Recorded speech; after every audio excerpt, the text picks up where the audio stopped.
کوردانی فەیلی لە شاری کەرکووک بۆ هەڵبژاردننی پەرلەمانی عێراق لیستێکی تایبەت بە خۆیان پێکێناوە کە لیستەکەیان لە 3 کاندید پێکاتووە وەک خۆیان دەڵێن ئەوان تموحی چوونە پەرلەمانیان نییە هێندە تموحی ئەوەیان هەیە کە بوونی خۆیان لەو شارە بسەلمێنن. الجبهة الفيلية أول كيان سياسي فيلي. جبهة فيلي يكم خواري سياسي فيلية لميجو عراق دا كيكم جارة لهالبجارني برلماني دا ببي بجيري هيز لايك بجداري دكات وهاو بيمانتي نكردو لقل هيز كام لقوار سياسي كاني سرگورپاني سياسي عراق دا بيني من كرداني فيلي چون لسردمي رجيمي بحث دا ستميان لكرا و روبروي گواستنەوە و کوشتنی بە کۆمەڵ و تونکردنی گەنجەکانی لە زیندانەکانی بەحث بوونەوە.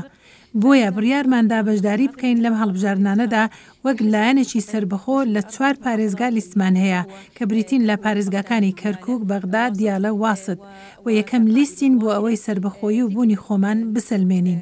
جەبهەی فەیلی لە کەرکووک بارگایەکی سادەیان داناوە و لە نێو کەرکووکیشدا بانگەشەیان لاوازە و هۆکاری ئەمەش بۆ گرفتی دارایی دەگەڕنەوە.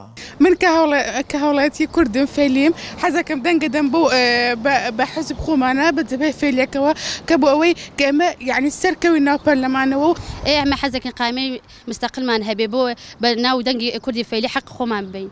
بە پێی ئامارە نافەرمیەکان ژمارەی کوردانی فەیلی لە نێو شاری کەرکووکدا تەنها 650 خێزانە بەم پێیە لەو ژمارەیە 3 کاندیدیان هەیە ئەمەش چانسی گەیشتنیان بە پەرلەمان لاوازتر دەکات.